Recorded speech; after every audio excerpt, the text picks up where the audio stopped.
Good morning and welcome to this webinar today.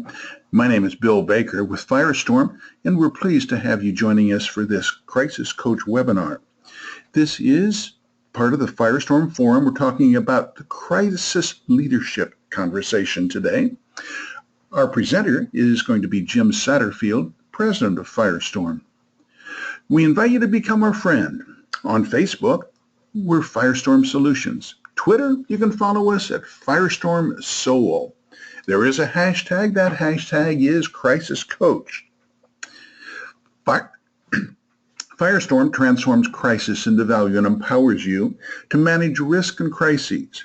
Firestorm expertise is crisis management, critical decision support, crisis communications, crisis public relations, and consequence management.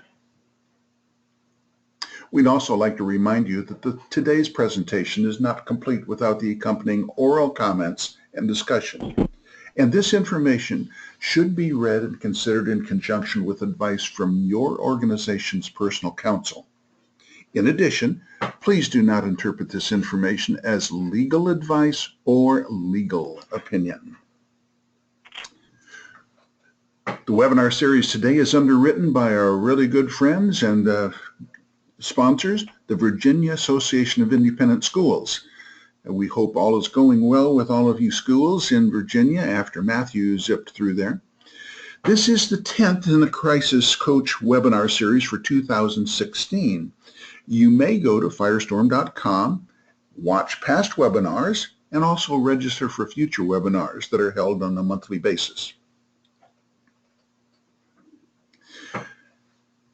We have with us Ken Mercer, and Ken Mercer is located in Baltimore and works closely with the Virginia Association.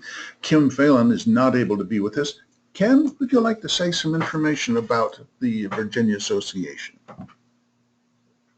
Good morning, all. Thanks for taking the time to join us, and I'll look forward to communicating with each of you after the webinar today to hear your questions and your thoughts.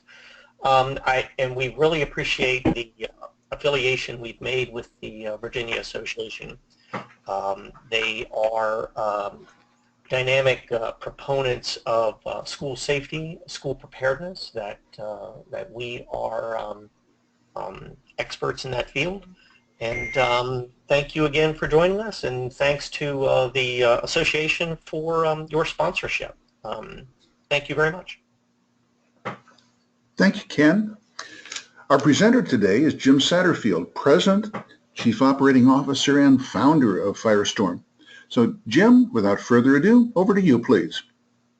Well, thanks, everybody. Glad to have you on today, and we're going to be talking about crisis, what comes to mind, and the role that leadership plays here and the types of decisions that you're faced with. You see on the screen lots of different events that could trigger crisis, but one of the things I want you to keep in mind, just the term crisis itself creates its own set of exposures when you find yourself in that environment. And we think about crisis also as a turning point. It's things are going to be different after that based on it, and what will your school be known as within each of those areas. And when we think about crisis, I want you to stop for a minute and ask yourself, what comes to mind? What would be a crisis in your school? What would be a crisis that would impact your students, your parents, your teachers? What are you most concerned about? And we're going to go through some of the things that we've seen over the last 4 months. It's kind of a mid-year update, look back over the summer and the early fall, and you could probably already think of a great many things that were happening, and we'll go into each of those in more depth as we continue on. So if you look at this screen right now, and I ask you the question, what's the worst disaster that you've ever seen? What's the worst one? And the answer is always going to be the one that impacts you. So you should be seeing a little red dot in the center of the screen, because from your perspective, that's going to stand out. If the disaster doesn't strike you, you tend to blend back in with the background. You're not going to be seen. It's not going to have as much of a resonation with you, because at the end of the day, all of this is personal. It's about your students, your school, your business, your family. Those elements come. So when that crisis comes and it strikes your school, it's going to then have a disproportionate impact. It's going to dominate everything within your school life, within your structure, within the parents and teachers and students that you have. It will dominate. That's the worst disaster you'll ever see, is that one that comes in and has that level of impact. Now, we've been seeing a lot of things in the news over the summer and into the early fall. And I started to try to think about all of those events, and I put them into a couple of groupings. And I'd like to talk about them a little bit with you today. And then toward the end of the conversation, we're going to give you some things that you can start to do, some do's and don'ts in managing your response to the crisis that comes and develops. The first thing I'd like to talk about is violence. Certainly when we think about violence and the shootings that have happened and the shootings in schools, we've seen a great many of those, and unfortunately they continue to occur. You probably followed the shooting at the school in South Carolina earlier this year. And a quick side story, one of the Secret Service people that we work with was contacted by a reporter to comment on the shootings at the school, and said, okay, great, talk to the reporter. The reporter recontacted back and said, you know, it's not a big story. Only 2 students were shot and a teacher. It's not worth doing a story. It doesn't matter. Now, if that had been your student, it would matter. I will guarantee you, to the family whose child died as a result of the gunshot to the leg, it mattered a lot. We, in many cases, have become desensitized if it's not a mass event with dozens or more injured or hurt. It certainly is going to be a significant exposure. You've heard us in other webinars talk about identifying behaviors of concern before they escalate to violence. Firestorm has a program called Behavioral Risk Threat Assessment. And the whole idea here is to identify that person that's on a path to violence before it can occur within your school or to impact your organization.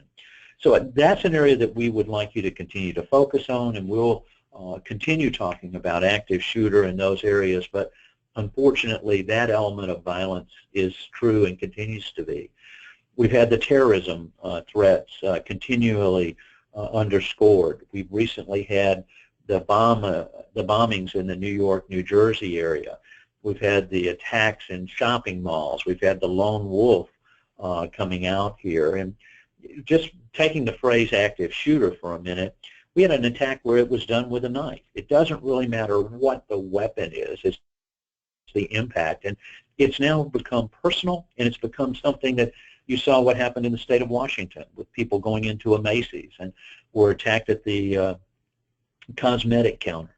Those things, though, ultimately can be traced back to behaviors of concern that, had they been identified, those could have been disrupted. I don't know if you've had the clown surge within your school, or we've dealt with schools across the country that have had this. This was a phenomenon that came in, and where clowns are visiting the school today, and what do you want to do? We dealt with one school group where students started posting back that they wanted to have a particular teacher killed, or there were sexual acts and references that were coming in. It's strange today that when we think about the word clown, that it could have such a negative event. Similarly, in the terrorism, we had the bombing in the club in Orlando. We've seen threats at other locations and other events around the country. We're in a time of uncertainty, and that causes great pause for everyone involved. The police, we've had the shootings and the questions of wrongful death, and should those individuals been shot. We've also seen attacks on the police. We're living in a period of great disruption and civil unrest. It impacts us in every aspect of our life, whether it's schools or malls or churches. We're seeing each of those areas. We spoke last month to a group of churches in California who have seen these threats come and go directly to them. So unfortunately, the predators are out there. That shark that's swimming by in the picture is something for us all to be aware of. And I think in today's environment, creating an open source intelligence program It's a lot of big words, but it's the ability to monitor what's going on. And today, that's done through looking at social media. It's done through anonymous reporting. Those are the types of tools that could give us an indication that there is, in fact, a shark in the water near us. The next picture talks about natural disasters. This one comes even kind of personal to me. Imagine this house sitting on the beach at St. Simon's, and the expectation that there's going to be a 20-foot wall of water coming as a result of Hurricane Matthew. This is the picture before the hurricane came. I will tell you that the house is still there.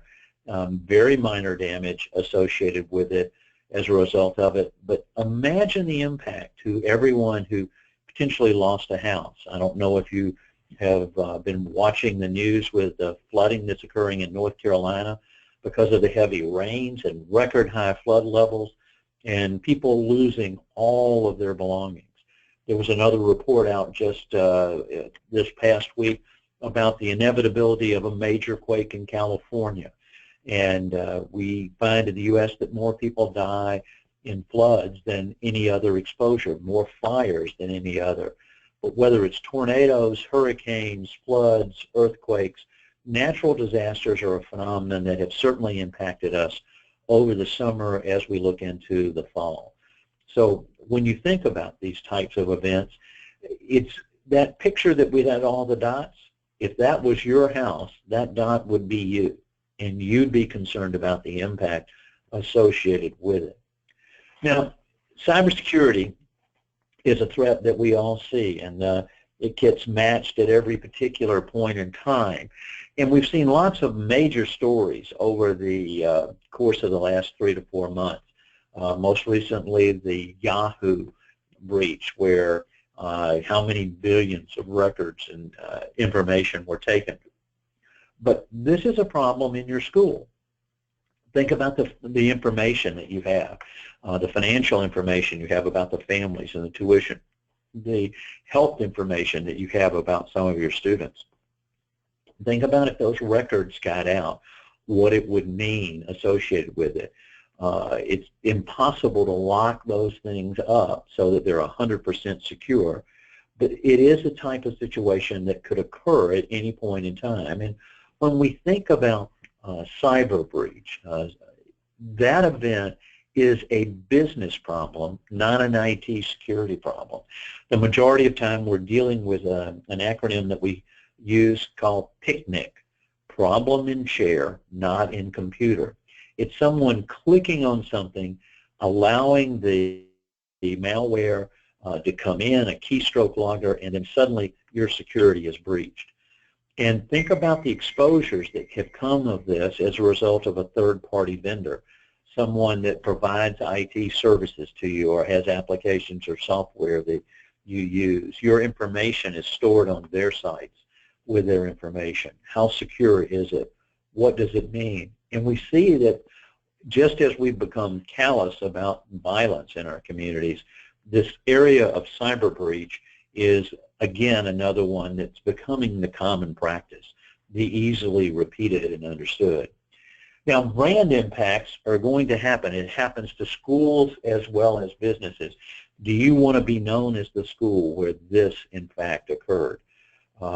We've certainly seen Wells Fargo at the center of these entanglements with 5,300 employees terminated for opening millions of accounts in the names of customers without their permission, getting bonus checks and making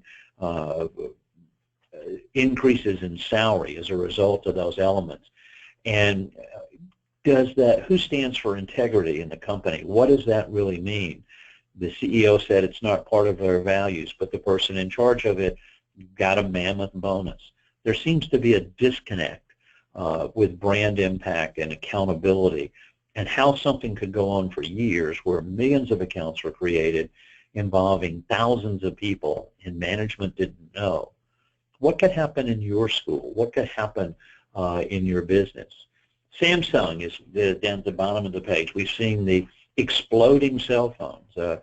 Just a few days ago, there was a flight out of South Carolina that just before they took off, the phone burst into flames and It was so hot that it cut a hole into the floor of the plane as they evacuated everyone off of it. Imagine that event happening in the air.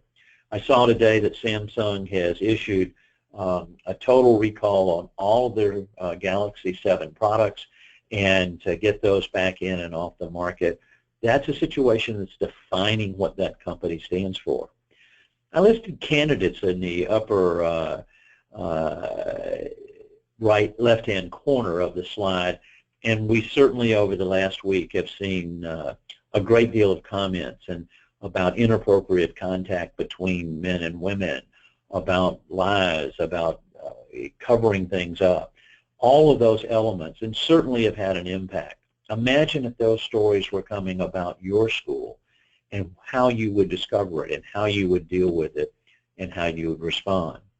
Communicable illness, we had the concern with Zika this summer as the outbreaks started in Florida. They didn't make them up to Virginia, to the best of my knowledge, or if you had them, it was someone who was traveling in another area who brought it back. The Zika problem is not over. Communicable illness is a significant occurrence. Now, whether it's the seasonal flu that causes high absenteeism, whooping cough, chicken pox, as well as we've had the swine flu and others, if you don't have a communicable illness plan of how you're going to identify that it's in your area, the actions that you're going to take, it's something that you need to put on your agenda to think about. The flu season is still in front of us. We're not out of that yet. Look for that to continue to be an impact and ultimately a crisis for some schools. We last year saw several closings for extended periods as a result of that. So what are the lessons learned here? And I think the first one there that I want you to see is that it's not business as usual. A crisis is business as unusual. Almost everything you learn initially in a crisis is wrong. You're going to be forced to make decisions based on wrong or incomplete information. It's not your usual policy, and it will take you outside of your normal path to be able to deal with it. Sitting down and saying, who's going to make those decisions? How do we go about doing that? How are we going to communicate them? It becomes extremely important. The second line there, every crisis is a human crisis. Remember the slide with all the dots? It's about someone's family, someone's child. It's about the teacher. It's about someone within your school having an impact, because it is personal. The worst disaster you'll ever see is one that strikes your school, your family, your students, your teachers, because that's going to dominate who you are. Those are the lessons that we were relearned over the last several months as we look at those events that have unfolded. So it brings us to ask a couple of questions. So what's the point of all of this?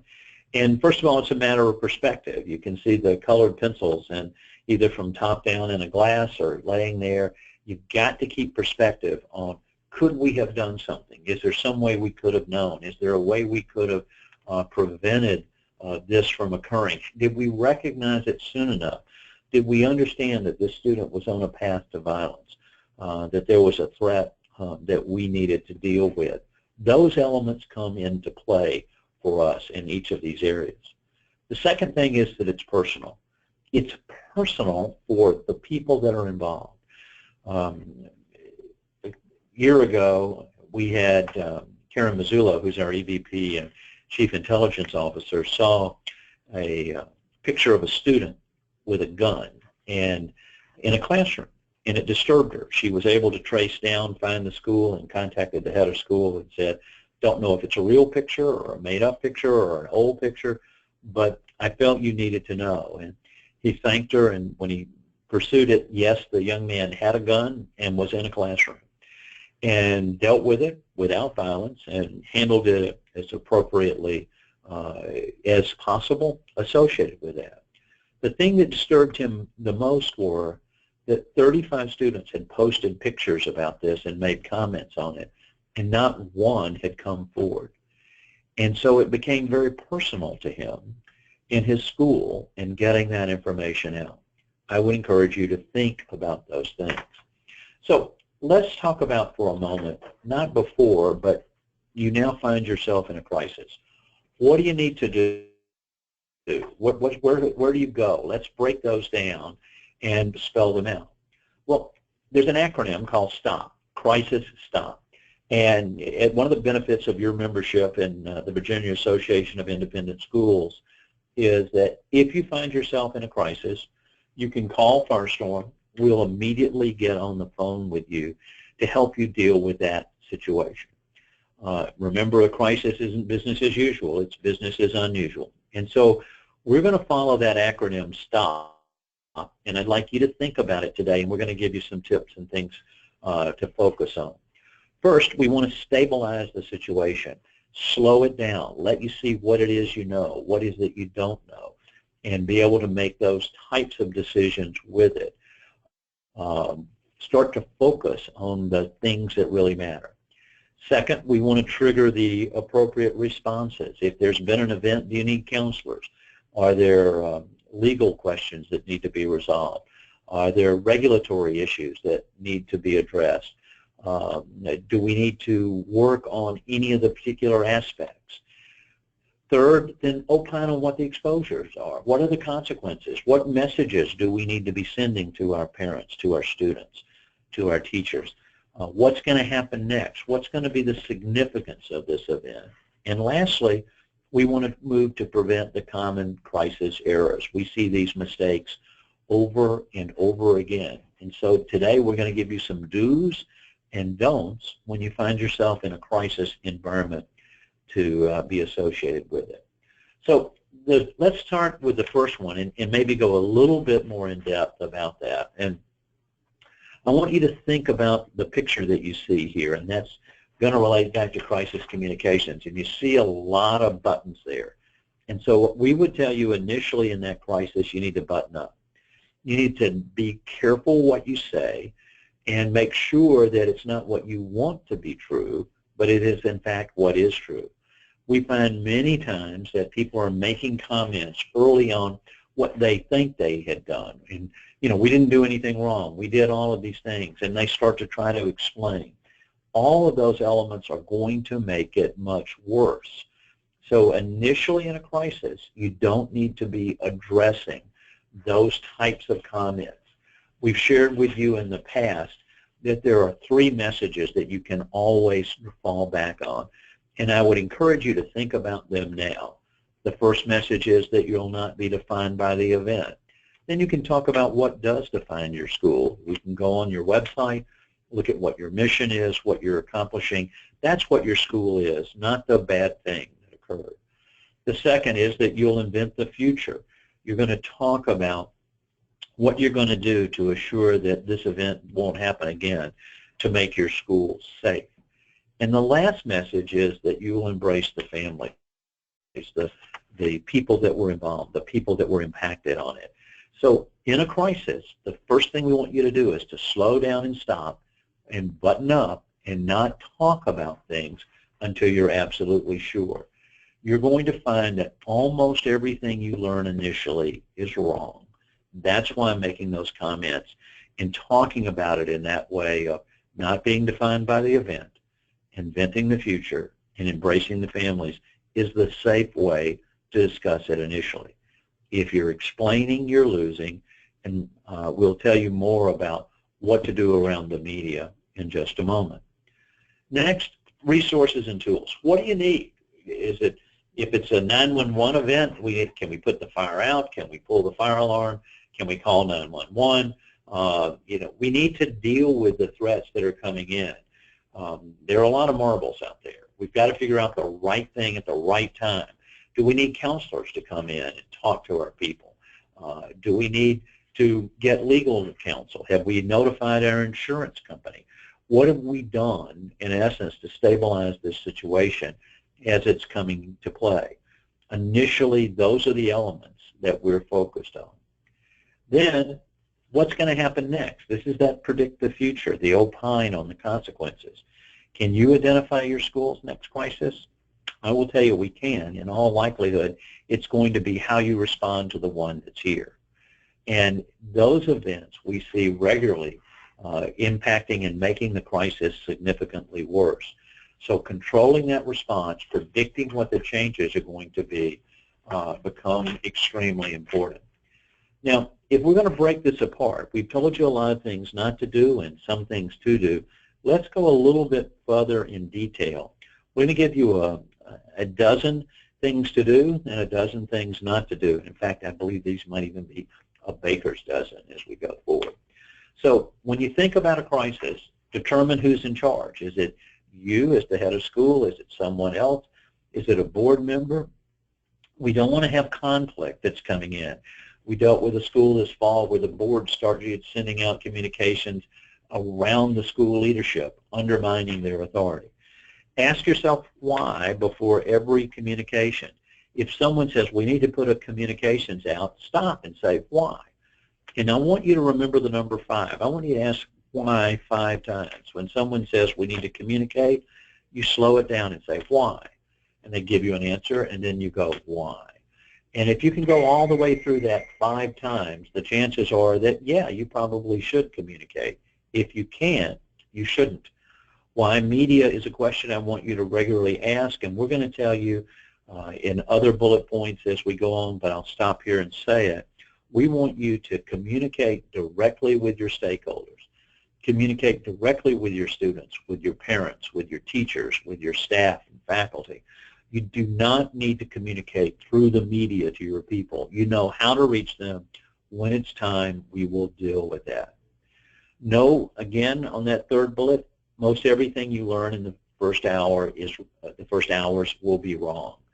And so don't lock yourself in that we locked the door. Yes, we did a background check. Yes, we had oversight. You're going to find that things had fallen through the crack and there were errors that were done. When the media calls, don't take the call. Have someone be very nice, take the message, write it down. What station are they calling from, or newspaper? How do we get back in touch with them? And promise to pass that information on. You should not return the call. We were involved with a school this fall who there was an event that occurred at a private home after a football game.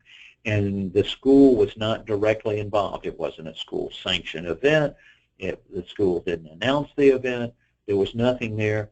But the principal decided that because the bad things happened, he should talk to the media about it. And it involved the school in an event that they didn't need to be involved in.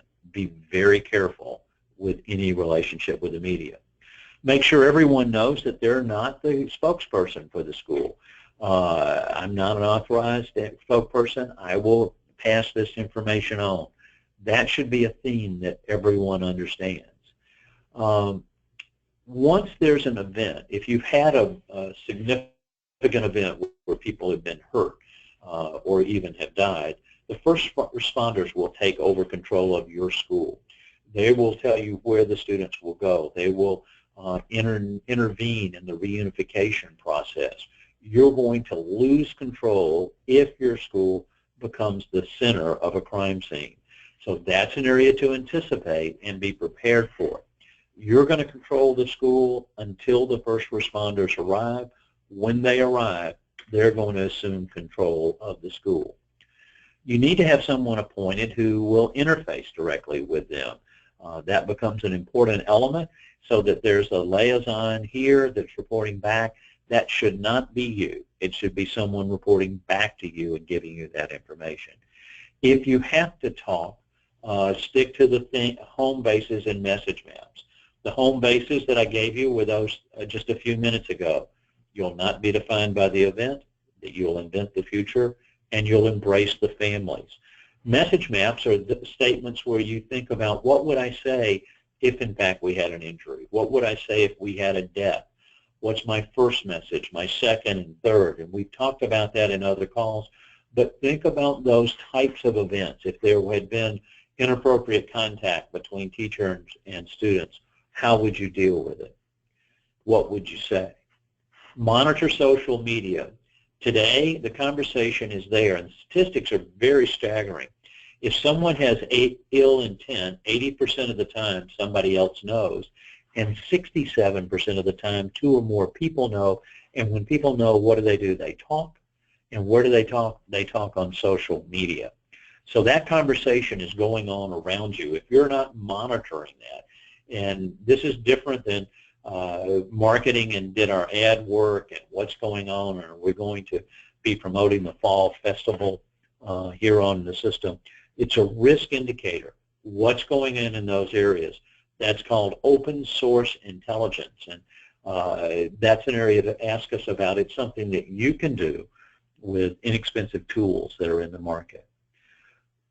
Fourth, and it should go without saying, but you'd be surprised that it doesn't, have a victim strategy. If someone has had an impact, has been impacted, death and injury, their family should help direct what you say and how you do it.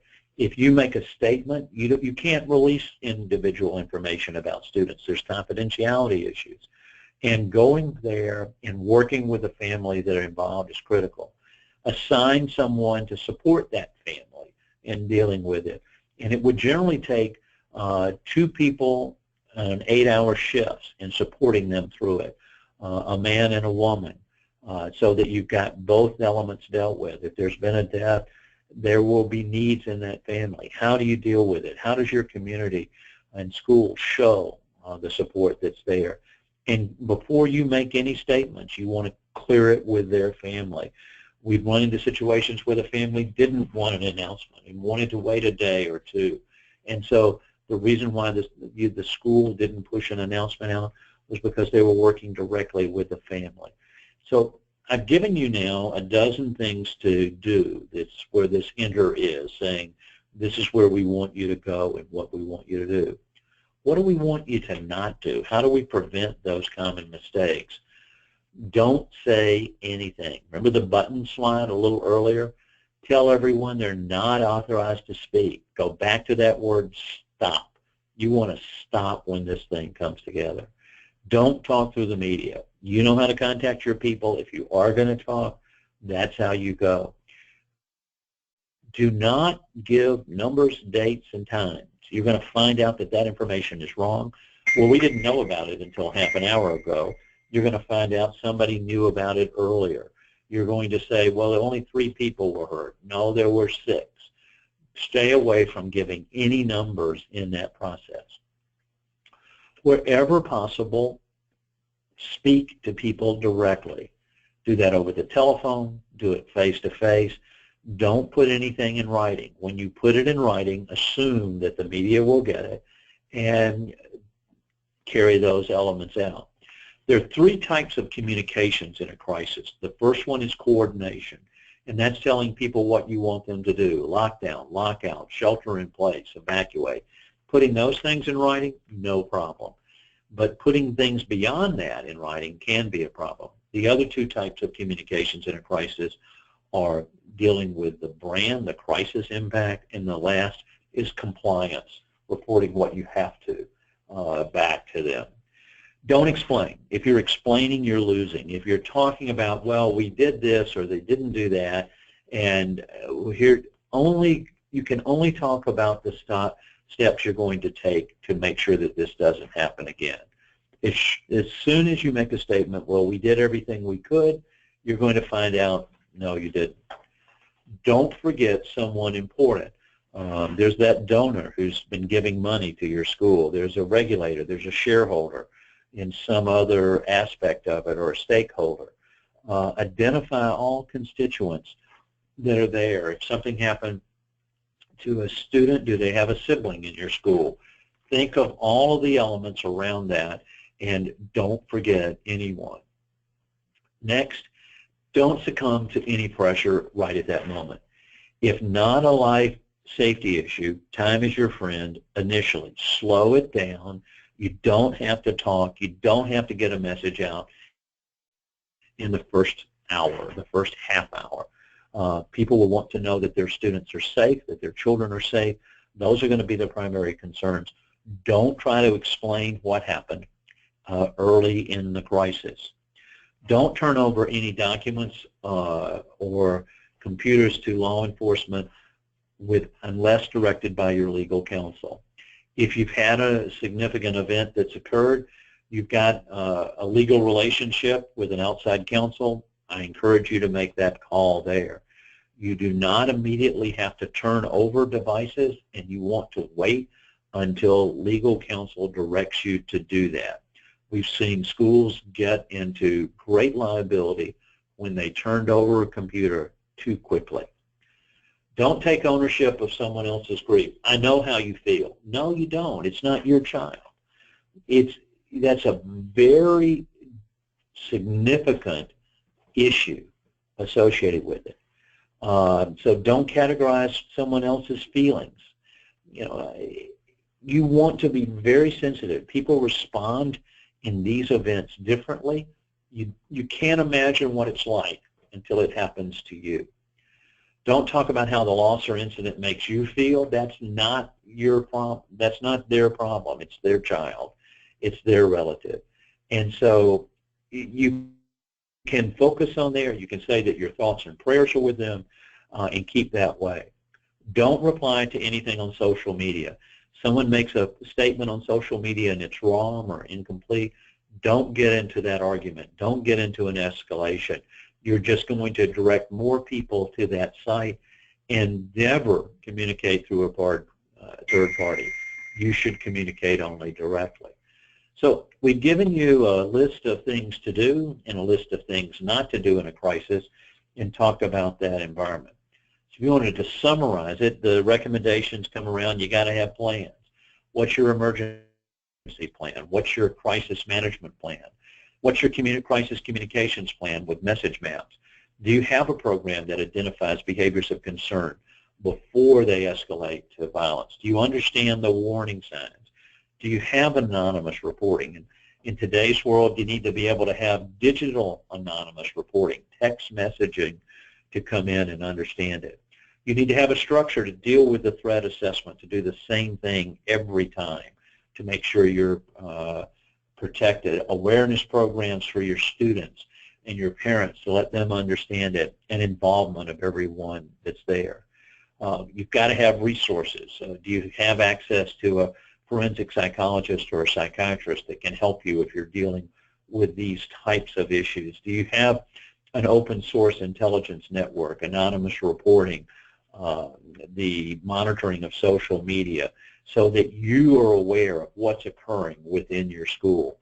There are special insurance coverages now that weren't available before around deadly weapons, around the other types of exposures, working with your insurance agent to understand those elements. And then finally, you've got to train and then test your plans to see how they work. So what are the next steps? I would recommend that you stop and update your risk and threat assessment for your school. Look at physical security issues. Look at how you're dealing with behaviors of concern, how you're monitoring the threats and risks around it. Access. Do you have a visitors policy on your school? Do you know who's there at any given point in time? Make sure your crisis management plan aligns with best practices. You need to have decisions made in a team environment, not just directed by a single person responding. Develop a crisis communications plan with specific message maps. Writing those out in advance makes a big difference. If you find yourself in a crisis, pick up the phone and call. We'll support you and help you with those decisions, and won't render a bill for that first hour of involvement. If you need us to work beyond that, or you pull us in, of course those elements would come into play. And then stress test your plan. Look at the scenarios that have been out there. This year, Firestorm ran virtual exercises for schools. Did you participate? We dealt with active shooter. We dealt with sexting and cyberbullying and communicable illness, and even a natural disaster. Those are the types of things that you can do, and put your team around a table and go through a virtual exercise, or develop an exercise in-house, customized to your situation. We follow a predict, plan, perform methodology. Predict what the vulnerabilities and threats are. What are their impacts? How are you going to monitor? When do you trigger your plans? All of the plans that we've talked about here, going well beyond just physical security, and looking at performing, the training, the supplies, the exercises, and then the support in those events. There will be a brief based upon today's webinar. You'll be able to, that'll be posted later in the week, and you'll have access to the information, so I would encourage you to go there and download it, or you can contact us at firestorm.com and we'll answer questions. We'd like to take a moment and thank the Virginia Association of Independent Schools for underwriting these monthly webinars and helping you and us come together to talk about those areas. Ken, did you want to make any observations at the end of our webinar today, or any comments that you want to share? Thanks, Jim. I just wanted to remind everybody about the standing offer for the complimentary preparedness assessment that we're offering to all Virginia Association schools. It'll be about a 60-minute phone call and go through a series of questions to see how your preparedness plans stack up to best practices. You'll have a detailed report a few days afterwards, and it'll give you a benchmark from where to move forward. So that is available. Please call us if you need anything. And I'll look forward to following up with each of you attendees after the event today. Well, that's it. And I'd like to thank you also for joining us today. We see these events occurring. We get the calls. We dealt with events in your state, the shootings at Virginia Tech a number of years ago. Having seen those impacts and understanding what it meant for the president of Virginia Tech to have to pick up the phone 32 times to call a home and say your son, your daughter, your mother, your father, your brother, your sister isn't going to be coming home today, is a call that no one wants to make. Certainly violence has come to school. It's an issue around us, whether we see bullying, cyber, or physical, whether we see sexting and the discussions that we've had around that. The threats are there. The exposures are significant. And it's a topic that is going to impact us all. The neighborhoods where your schools are located have their own threats and exposures. The environment adds others. There's outside threats coming via the cybersecurity or terrorism or communicable illness. We live in a world that's constantly facing exposures.